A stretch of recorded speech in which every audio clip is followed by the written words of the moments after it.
유다의 왕 여호야긴이 사로잡혀간 지 37년, 곧 바벨론의 왕 에월무로닥이 즉위한 원년 12월 그달 27일에 유다의 왕 여호야긴을 옥에서 내놓아 그 머리를 들게 하고. 아멘. 바벨론은 예루살렘을 함락한 후 유다의 재건 가능성을 철저히 차단하기 위해 지도층 제거에 나섭니다. 그래서 시위대장 느부사라다는 대제사장 스라야와 부제사장 스바냐, 그리고 성전 문지기 세 사람을 체포했습니다. 이들은 단순히 성전에서 제사를 드리는 역할에 그친 사람들이 아니라 백성의 영적 중심을 세우고 신앙을 지도하는 위치에 있던 사람들이었습니다. 그 후에 그들이 체포당해 죽었다는 것은 유다의 신앙 지도체계 전체가 완전히 무너졌음을 말하는 것으로, 하나님의 말씀과 예배를 중심으로 살아가야 했던 공동체가 이제는 지도자 없는 무리가 되었다는 뜻이기도 합니다. 그리고 느부사라다는 군 지휘관과 왕의 최측근 관리들, 그리고 군대 장관의 서기관과 성중에서 저명한 인물 60명을 붙잡아 리블라로 끌고 갑니다. 그리고 거기서 바벨론 왕 느부갓네살은 그들을 처형합니다. 그렇게 유다는 정치와 군사, 종교의 지도층을 모두 잃습니다. 이 사건으로 나라를 이끌어갈 수 있는 모든 인적 자원과 지혜의 원천이 사라졌습니다. 그리고 성경은 이 비극적인 장면을 단 한 문장으로 유다가 사로잡혀 본토에서 떠났다고 요약합니다. 이제 이스라엘 땅이 하나님의 백성으로서의 유다는 존재하지 않게 된 것입니다. 더 이상 그들은 주권을 가진 민족이 아니라 역사 속에서 흩어진 포로 신세가 되었습니다. 그리고 바벨론은 남은 땅에 최소한의 질서를 유지하기 위해 사반의 손자요 아히감의 아들인 그달리아를 총독으로 임명합니다. 그달리아는 예레미야와도 친분이 있었던 인물로 바벨론의 협조적인 태도를 보이면서 유다 백성들의 생존을 도모하려고 노력합니다. 그는 각지에 흩어져 있던 군대 지휘관들에게 사람을 보내어 갈대아 사람을 두려워하지 말고 이 땅에 살며 바벨론 왕을 섬기라고, 그러면 평안을 누리게 될 것이라고 권합니다. 현실적으로 보았을 때 이것은 가장 안전하고 합리적인 선택이었습니다. 무모한 저항은 더 큰 피해를 불러올 뿐이고, 현실을 받아들이며 남은 삶을 지켜내는 것이 그나마 미래를 도모할 수 있는 길이었기 때문입니다. 하지만 유다 백성들의 마음속에 깊이 남아있던 민족주의와 반바벨론 정서는 쉽게 사라지지 않았습니다. 바벨론과의 타협을 수치로 여기는 사람들도 있었고, 무력으로라도 주권을 되찾아야 한다고 믿는 사람들도 있었습니다.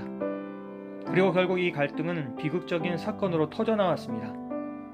왕족 출신인 이스마엘이 부하 10명과 함께 그달리아를 찾아와 식사 자리에 앉았다가 그를 암살합니다.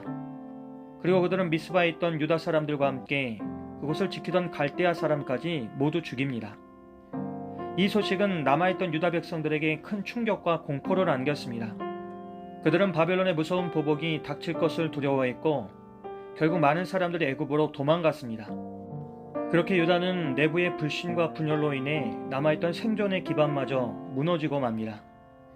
그런데 이 폐허와 절망의 역사 기록 끝에 성경은 의외의 장면을 덧붙입니다. 유다왕 여호야긴이 바벨론의 포로로 잡혀간 지 37년째가 되던 해에 바벨론의 새왕 에월무로닥이 즉위하였습니다. 그 에월무로닥은 여호야긴에게 친절하게 대접하여 주면서 그와 함께 있는 바벨론의 다른 왕들의 자리보다 더 높은 자리를 여호야긴에게 주었습니다. 그래서 여호야긴은 제수복을 벗고 남은 생애 동안 늘 왕과 한 상에서 먹었습니다. 그리고 그 후 여호야긴은 평생 동안 날마다 필요한 양식을 왕에게 공급받으며 여생을 보내게 됩니다. 예루살렘의 멸망과 지도층의 몰락, 그리고 내부의 분열과 배신은 유다에게 완전한 끝처럼 보였습니다.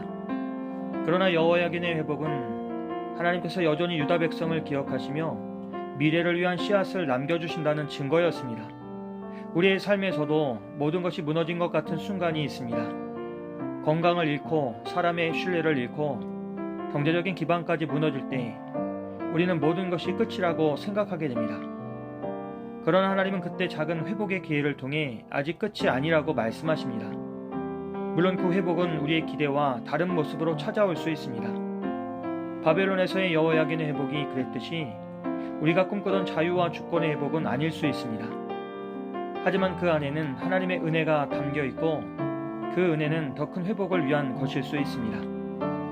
그러므로 우리는 절망 속에서도 하나님의 약속을 붙들어야 합니다. 작은 변화와 작은 은혜를 무시하지 말아야 합니다. 그것이 바로 하나님께서 보내신 소망의 신호일 수 있기 때문입니다.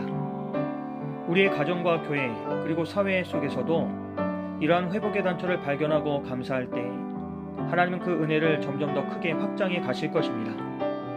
오늘 우리의 현실이 답답하고 어두워 보일지라도 여호야긴의 이야기처럼 하나님은 여전히 우리를 향해 은혜의 손을 내밀고 계십니다. 오늘도 절망 속에서 하나님의 작은 회복을 발견하고 그 희망을 붙드는 하루가 되기를 주님의 이름으로 간절히 기도합니다. 좋으신 하나님, 모든 것이 끝난 것처럼 보이는 상황 속에서도 여전히 역사하시는 주님의 은혜를 믿습니다. 작은 회복의 단초를 볼 수 있도록 우리의 눈을 열어주시고 그 희망을 놓지 않는 믿음을 주시옵소서. 예수님의 이름으로 기도합니다. 아멘.